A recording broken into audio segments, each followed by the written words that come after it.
కలిపి ఒక పాట పాడండి.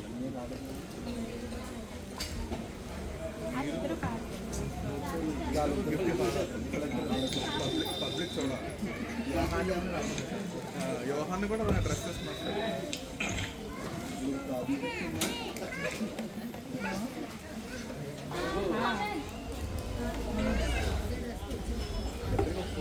ఈ లైట్ కొంచెం ఎక్కువ ఫోకస్ కొడుతుంది. ఏంటన్నా అడ్జస్ట్మెంట్ ఏమైనా ఉందా? ఇది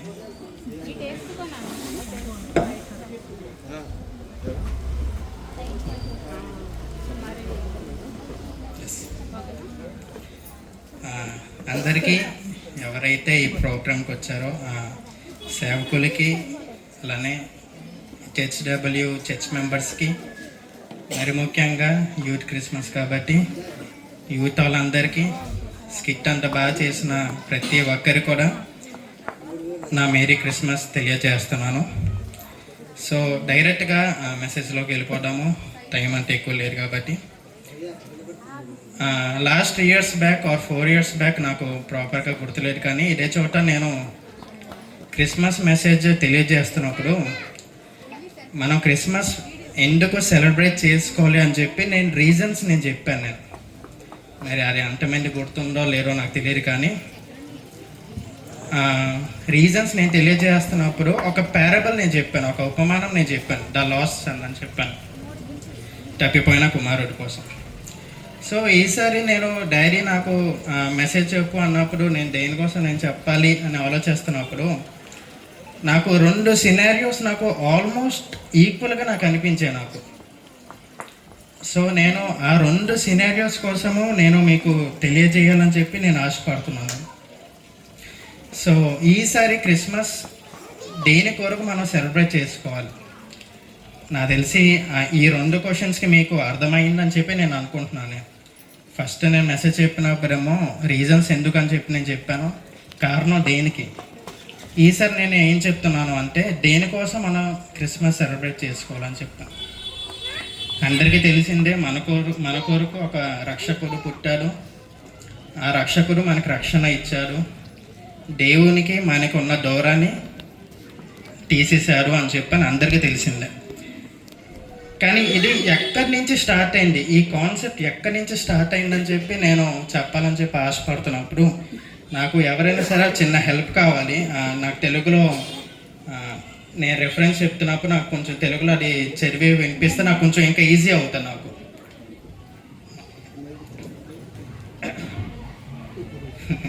ఒకసారి జెనసిస్ 3rd chapter, ఆదికాండము 3వ chapter ఒకసారి తీస్తే ఇక్కడ మనం చూడాల్సిన వెరీ ఇంపార్టెంట్ విషయము the beginning of the sin, పాపము తాలూకా ఆరంభం మనం ఎక్కడి నుంచి చూస్తున్నాం మనం. ఒక్కసారి జెనసిస్ 3rd chapter verse 2 ఒకసారి చదవరా తెలుగులోని ఒకసారి. అందుకు స్త్రీ, ఈ తోట చెట్ల ఫలములను మేము తినవచ్చును. 3rd verse కూడా. అయితే తోట మధ్యనున్న చెట్టు ఫలములను గూర్చి దేవుడు మీరు చావకుండునట్లు వాటిని తినకూడదనియు వాటిని ముట్టకూడదనియు చెప్పెనని సర్పముతో అనెను. 6th verse. స్త్రీ, ఆ వృక్షము ఆహారమునకు మంచిదియు కన్నులకు అందమైనదియు వివేకమిచ్చు రమ్యమైనది అనే యుండుట చూచినప్పుడు ఆమె దాని ఫలములలో కొన్ని తీసుకొని తిని తనతో పాటు తన భర్తకును ఇచ్చెను, అతడు కూడా తినెను. 7th verse. అప్పుడు వారిద్దరి కన్నులు తెరవబడెను, వారు తాము దిగంబరులమని తెలుసుకొని అంజూరపు ఆకులు కుట్టి తమకు కచ్చడములను చేసుకొనిరి. 8th verse. చల్లపూటను ఆదామును అతని భార్యయు తోటలో సంచరించుచున్న దేవుడైన యెహోవా స్వరమును విని దేవుడైన యెహోవా ఎదుటికి రాకుండా తోట చెట్ల మధ్యను దాగుకొనగా 21 verse. దేవుడైన యెహోవా ఆదామునకును అతని భార్యకును చర్మపు చొక్కాయిలను చేయించి వారికి తొడిగించెను. 22 verse. అప్పుడు దేవుడైన యెహోవా, ఇదిగో మంచి చెడ్డలను ఎరుగునట్లు ఆదాము మనలో ఒకని వంటి వాడాయను, కాబట్టి అతడు ఒకవేళ తన చెయ్యి చాచి జీవవృక్ష ఫలములను కూడా తీసుకొని తిని నిరంతరము జీవించునేమో. 23 వర్స్. దేవుడైన యెహోవా అతడు ఏ నేల నుండి తీయబడెనో దాన్ని సేద్యపరచుటకు ఏదైనా తోటలో నుండి అతన్ని పంపివేసెను. 24 వర్స్. అప్పుడు ఆయన ఆదామును వెళ్ళగొట్టి ఏదైనా తోటకు తూర్పు దిక్కున కెరూబులను జీవవృక్షమునకు పోవు మార్గమును కాచుటకు ఇటు అటు తిరుగుచున్న ఖడ్గజ్వాలను నిలువబెట్టెను. ఈ వచనాల్లో శాంతి జోష్న వదిన చదివిన వచనంలో మనం అబ్జర్వ్ చేసుకుంటున్నట్లయితే ఆదాము అవ్వకి ఒక రెస్ట్రిక్షన్ పెట్టాడు దేవుడు. ఆ రెస్ట్రిక్షన్ ఏంటంటే ఇక్కడ ఉండాల్సిన అన్ని ఫ్రూట్స్ నువ్వు తినొచ్చు, ఇక్కడ నీకు ఒక అథారిటీ ఇచ్చాను నేను, కానీ ఒక్కటి మాత్రం నువ్వు తినొద్దు, దానివల్ల నీకు ఒక జరుగుతుంది. ఆ జరగడం కూడా ఏంటంటే అనవసరంగా మీకు శాపం అనేది వస్తుంది, వద్దు అని చెప్పి వాళ్ళ మీద ఒక ఆశతోని, వాళ్ళ మీద ఉన్న ప్రేమతోని వాళ్ళకి ఎన్ని ఇచ్చినా సరే ఒక రెస్ట్రిక్షన్ పెట్టి అది మీరు పట్టుకోవద్దు అని చెప్పి దేవుడు వాళ్ళకి చెప్పారు మాట. కానీ దాని తర్వాత మనం చూసినట్లయితే ఆదాము అవ్వ ఆ ఫలంని తిన్నారు, వాళ్ళ కళ్ళు తెరబడ్డాయి, వారికి వారు చూసుకుంటున్నప్పుడు ఎలా ఉన్నారో అది అందరికీ తెలిసిందే. సో నేను ఈ వచనంలో నేను మీకు ఏం చెప్పాలనుకుంటున్నానంటే కొన్ని ఫ్యూ పాయింట్స్ నేను మీకు ఎక్స్ప్లెయిన్ చేయాలని చెప్పి నేను అనుకుంటున్నాను. నేను దాంట్లో ఏంటంటే దేవుడు ఇచ్చిన వాళ్ళకి ఏదైతే బహుమానం ఇచ్చారో అది వాళ్ళు పోగొట్టుకున్నారు. ఫస్ట్ పాయింట్ అదే. సెకండ్ పాయింట్ ఏంటంటే ఒక్కసారి వర్స్ 7 చదవరా వదిన ఒకసారి. అప్పుడు వారిద్దరి కన్నులు తెరవబడెను, వారు తాము దిగంబరులమని తెలుసుకొని అంజూరపు ఆకులు కుట్టి తమకు కచ్చడములను చేసుకొనిరి. ఈ వర్స్ 7 ప్రకారం మనం చూసుకున్నట్లయితే వారికి వారు సొంతంగా డిసిషన్ తీసుకోవడం మనం చూస్తున్నాం. మనం అక్కడ అంతవరకు దేవునితో వాళ్ళు గడిపి దేవుని సమయం కోసం వాళ్ళు ఎదురు చూస్తుండగా ఎప్పుడైతే వాళ్ళు ఫలము తిన్నారో వారి సొంత డిసిషన్స్ తీసుకోవడం మనం చూస్తున్నాము. దేవునితోని స్పిరిచువల్ ఐడెంటిటీ ఏదైతే ఉందో అది పోయి వారు ఒక నేకెడ్గా ఉండడం మనం చూస్తున్నాం. ఇక్కడ నేకెడ్ అంటే ఏది తప్పు అర్థం కాదండి. ఇక్కడ నేకెడ్ అంటే దేవునికి వారికి ఏదైతే సంబంధం ఉందో, రిలేషన్ ఉందో అది పోయినట్టు మనం చూస్తున్నాం. ఇక్కడ ఒక్కసారి వర్స్ 8 చదవరాక వదిన ఒకసారి. ఆదామును అతని భార్యయు తోటలో సంచరించుచున్న దేవుడైన యెహోవా స్వరమును విని దేవుడైన యెహోవా ఎదుటికి రాకుండా తోట చెట్ల మధ్యను దాగుకొనెరు. ఇక్కడ మనం 3వ పాయింట్ గుర్తుపెట్టుకోవాల్సింది ఏంటంటే దేవుడు వాళ్ళ దగ్గరికి వస్తున్నా సరే దేవుని దగ్గర నుంచి వాళ్ళు దూరంగా వెళ్ళిపోవడం మనం చూస్తున్నాం. మనం ఇక్కడ అంతవరకు దేవునితో గడిపి ప్రతి సమయము దేవునితోనే నేను ఇది చెప్పాలి అని చెప్పి ఒక మంచి కంపానియన్ ఉండగా, ఒక మంచి ప్రేమ వాళ్ళ మధ్యన ఉండగా ఎప్పుడైతే వాళ్ళ ఫలం తిన్నారో ఆ ప్రేమను వారు కోల్పోయారు, దేవునితో ఉన్న ఆ సంబంధం కోల్పోయారు, దేవుని దగ్గర నుంచి దూరంగా వెళ్ళిపోవడం మనం చూస్తున్నాం. మనం ఒక్కసారి వర్స్ 23 చదవరాక ఒకసారి. దేవుడైన యెహోవా అతడు ఏ నేల నుండి తీయబడెనో దాన్ని సేద్యపరచుటకు ఏదైనా తోటలో నుండి అతన్ని పంపివేసెను. ఇక్కడ వర్స్ 23 మనం చూసుకున్నట్లయితే ఇక్కడ అంతవరకు వాళ్ళు దేవుని తోటలో వాళ్ళు ఉండేవారు. దేవుని తోట అంటే దేవునితో పాటు ఉండి దేవునికి సంపాదించిన ప్రతి బ్లెస్సింగ్స్ వాళ్ళు కూడా తీసుకునేవారు అక్కడ. అవునంటారా కాదంటారా? దేవునితో ఉన్నారు అంటే దేవునితో ఏవైతే బ్లెస్సింగ్స్ ఉన్నాయో అది వీళ్ళు కూడా పాత అంటారా పాత కాదంటారా? ఇది ఎప్పుడైతే వీళ్ళు పాపం చేశారో దేవుని దగ్గర నుంచి ఆ బ్లెస్సింగ్స్ అన్ని ఆగిపోయి దేవుణ్ణి వాళ్ళ ఏ పొజిషన్లో అయితే ఉంచారో దేవుడు ఆ పొజిషన్ నుంచి కిందికి దిగిపోవడం మనం చూస్తున్నాం. మనం అర్థమవుతుందండి. దేవుడు వాళ్ళకి ఏ పొజిషన్లో అయితే ఉంచారో, దేవుని తోటలో ఉంచారో, వారు ఆ పాపము వల్ల ఆ పొజిషన్ కోల్పోయి ఎక్కడి నుంచి ఎక్కడికి వచ్చేసారు, ఆ దేవుని తోట దగ్గర నుంచి కిందికి వచ్చారో మనం చూస్తున్నాం. మనం ఈ వచనాలు మనం చూసుకున్నట్లయితే దేవునితో వాళ్ళు మంచిగా లేరా అంటే మంచిగానే ఉన్నారు వాళ్ళు. అవునంటారా కాదంటారా? ఒకసారి అందరూ డేవియేట్ అవ్వకుండా అందరూ ఒకసారి మేరీ క్రిస్మస్ చెప్తారా? ఒకసారి గట్టిగా. ఈ సిచ్యువేషన్ జరగకముందు వాళ్ళు దేవునితో ఎలా ఉన్నారు అంటే, ఒక్కసారి మీరు వదిన ఒకసారి జెనసిస్ 1st చాప్టర్ 26 చదవరు ఒకసారి. Genesis 1st chapter 26. దేవుడు మన స్వరూపమందు మన పోలిక చొప్పున నరులను చేయుదము. వారు సముద్రపు చేపలను, ఆకాశ పక్షులను, పశువులను, సమస్త భూమిని, భూమి మీద ప్రాకు ప్రతి జంతువును ఏలుదురు గాకనియు పలికెను.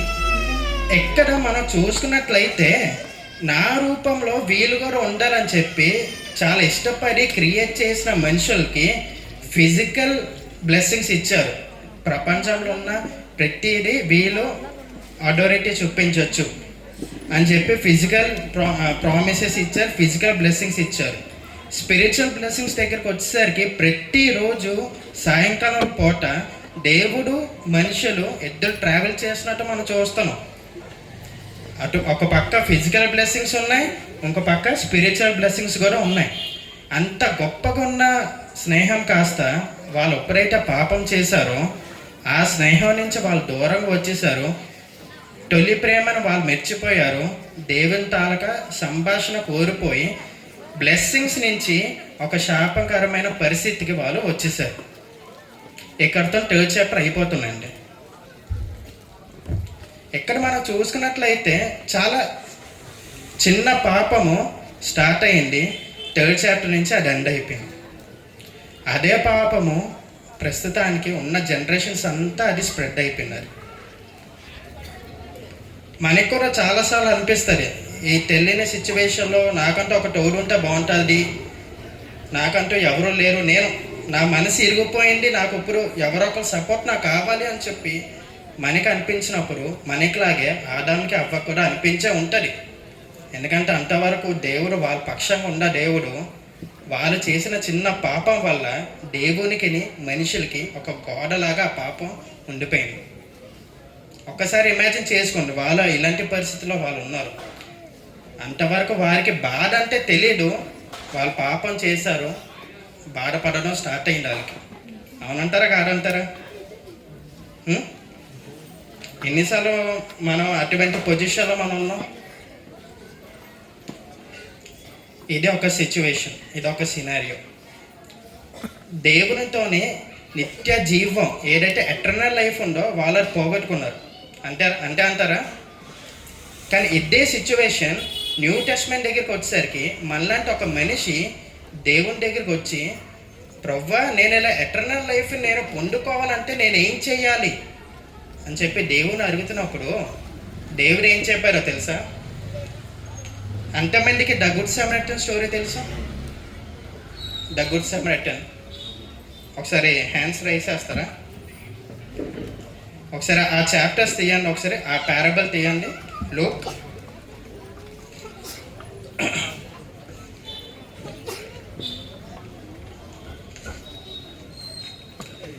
నాకు ఇచ్చిన సమయం నేను స్పీడప్ చేయాలి కాబట్టి నేను స్పీడ్గా నేను చెప్పేస్తాను. ఆ గుడ్ సమరిటన్ స్టోరీలో మనం ఆ గుడ్ సమరిటన్ పారబుల్లో మనం చూసుకున్నట్లయితే ఒక మనిషి, ఆ మనిషికి పేరు ఉందంటే లేదు. ఆ మనిషిలోని మనకి ఒకసారి ఇమాజిన్ చేసుకుందాం. ఆ మనిషి జెరూసలేం నుంచి జెరికోకు వచ్చినప్పుడు బైబిల్లో క్లియర్గా రాసి ఉంటుంది, ఆ మనిషి కిందికి దిగుతున్నప్పుడు. ఇది మనం అర్థం చేసుకోవాల్సిన థింగ్ ఏంటంటే, ఆదాము అవ్వ కూడా దేవుడు చేసిన తోట నుంచి ఎక్కడ దిగిపోయారండి? కిందకి దిగిపోయారు. ఈ మనిషి కూడా జెరూసలేం నుంచి ఎక్కడ దిగిపోయారు? జెరికోకు దిగిపోయారు. జెరికో ఇలాంటి పరిస్థితి మనందరికీ తెలిసిందే. జెరికోకు దిగిపోతున్నప్పుడు తను చేస్తున్న ట్రావెలింగ్లోని ఏ పరిస్థితి వచ్చిందంటే, కొందరు వాళ్ళని ఏమంటారు, దొంగలు వచ్చి అతనిని కొట్టి, ఎక్కడ కూడా మనం చూసినట్లయితే అతని బట్టలు తీసుకునేగా మనం చూస్తున్నాం. మనం ఆదాము అవ్వ దగ్గరికి వచ్చేసరి కూడా బట్టలే ఇక్కడ. ఈ మనిషి దగ్గరికి వచ్చేసరి కూడా బట్టలు చింపేయబడ్డాయి. ఇక్కడ మీకు అర్థమయ్యేలా చెప్పాలి అంటే, బట్టలు చింపబడి కొట్టేసి వాళ్ళు వెళ్ళిపోయారంట. వాళ్ళు అంతే, ఇంకేం చేయలేదు. బట్టలు చింపబడి వాళ్ళు వెళ్ళిపోయారు.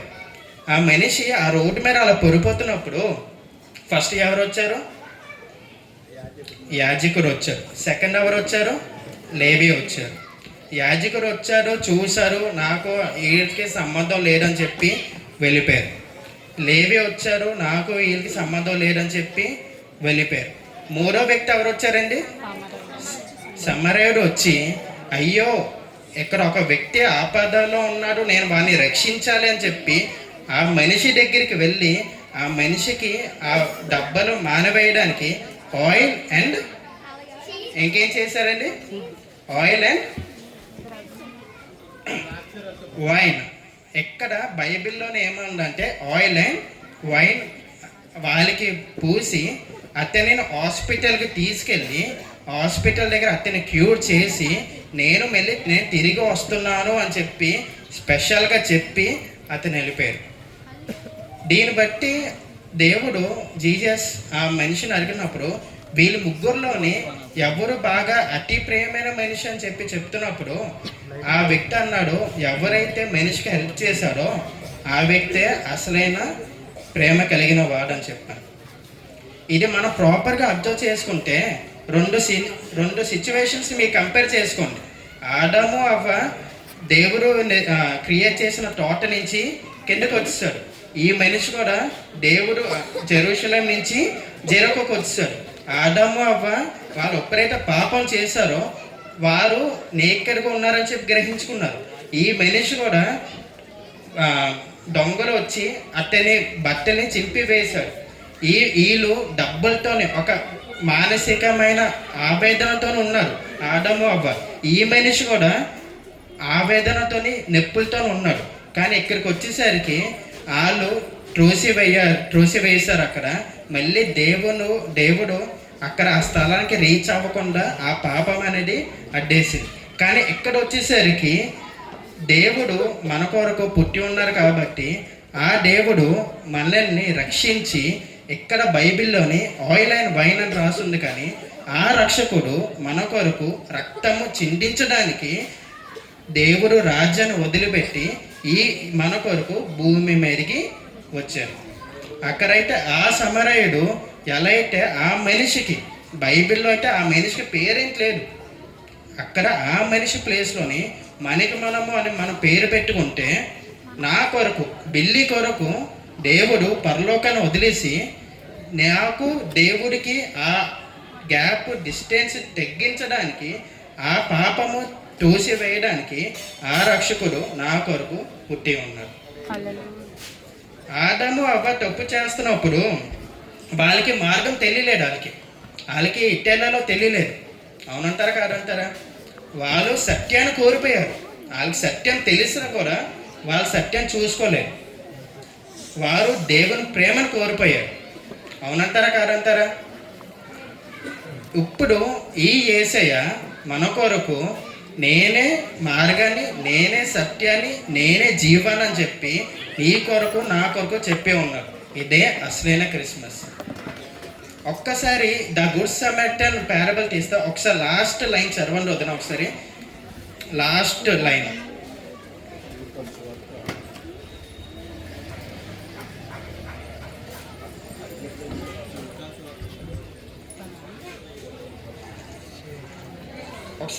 లైన్ చదవరు ఒకసారి.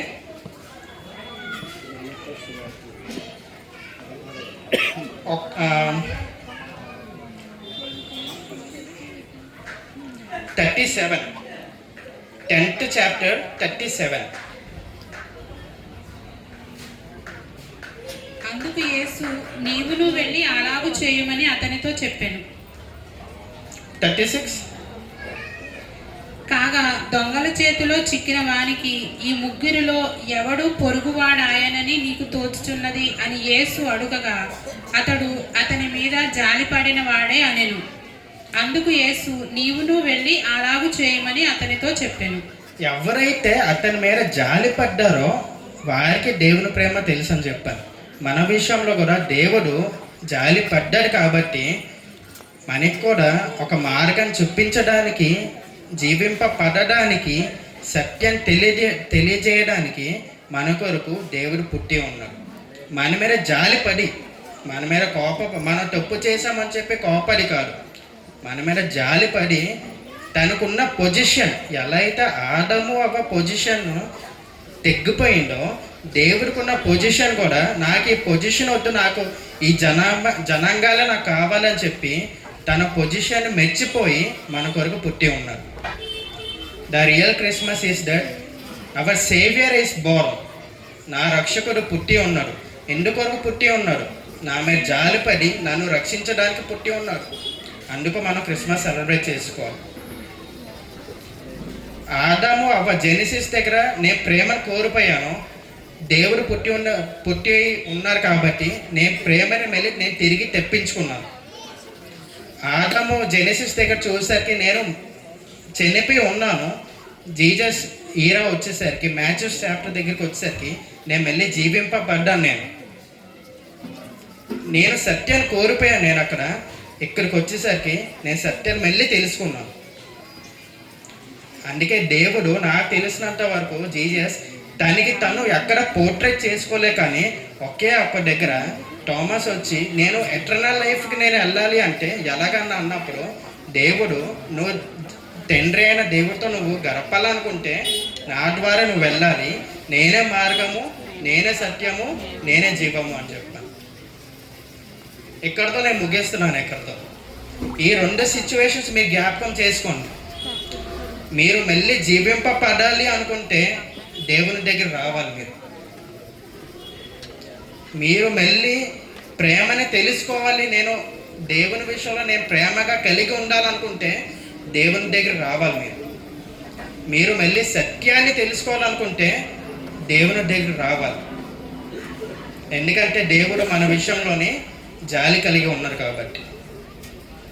అటువంటి జాలి మనకు వద్దు, నేను ఎలానో ఉంటాను అంటే దేవుడు ఎదురు చూస్తూనే ఉన్నాడు ఆ జాలిని తీసుకోవడానికి, ఆ ప్రేమని తెలియజేయడానికి. అందరూ కళ్ళు మూసుకుంటే చిన్న ప్రార్థనతో నేను ఈ మెసేజ్ నేను ముగిస్తున్నాను.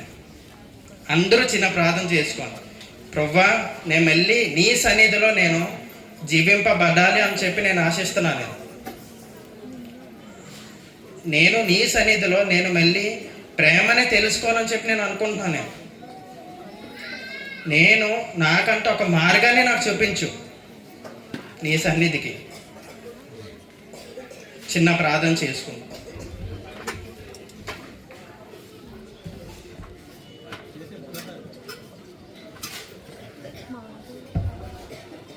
ప్రియమైన పరలోక తండ్రి, మీ నామక వందనాలు యేసయ్యా, మీ పాదానికి వందనాలు. థ్యాంక్ యూ యేసయ్యా, మీ సన్నిధిలోని అలానే మీ సంతోషాన్ని కొంచెంసేపు గడపడానికి మాకు ఈ అవకాశం ఇచ్చినాక మీకు వందనాలు చెల్లిస్తున్నాం. ఇదిగోని యేసయ్యా, మా కళ్ళు తెరవండి ప్రభువా. మళ్ళీ మీ సన్నిధిలో మేము గడపాలని చెప్పి ఆశిస్తున్నాం. ఆదాము అవ్వ లాగా కాకుండా మేము కోరిపోయిన ప్రేమని మాకు మళ్ళీ తిరిగి ఇవ్వడానికి మీరు ప్రభువా, మీరు వచ్చినందుకు మీకే థ్యాంక్స్ చెల్లిస్తున్నాం ప్రభువా. మాకు మళ్ళీ ఆ ప్రేమని మాకు తిరిగి ఇవ్వడానికి, మేము కోరిపోయిన ఆ సత్యాన్ని మళ్ళీ మాకు తిరిగి ఇవ్వడానికి, మళ్ళీ మేము కోరిపోయిన ఆ జీవాన్ని మాకు తిరిగి ఇవ్వడానికి ప్రభువా, మా దగ్గరికి మా మధ్యలోకి వచ్చినందుకు మీకు వందనాలు చెల్లిస్తున్నాం. మా మీద జాలిపడి మీరున్న పొజిషన్ కూడా మీరు త్యాగం చేసి మా కొరకు పుట్టి ఉన్నారు ప్రభువా. రక్షకుడు పుట్టి ఉన్నారు, అది ఎవరి కోసమో కాదు, మా అందరి కోసము అని మేము నమ్ముచున్నాము ప్రభువా. మాకు సహాయం చేయండి. అలానే ఇక్కడ ఉన్న ప్రతి వారి కోసం మేము ప్రార్థన చేస్తున్నాం ప్రభువా. వారి అవసరాలు కానీ వారి నీడ్స్ కానీ చేసుకోమని అడుగుతున్నాం. ఈ చిన్న ప్రార్థన మీ పాదాల చేర్చుకోమని యేసు నామంలో అర్చున్నాం తండ్రి.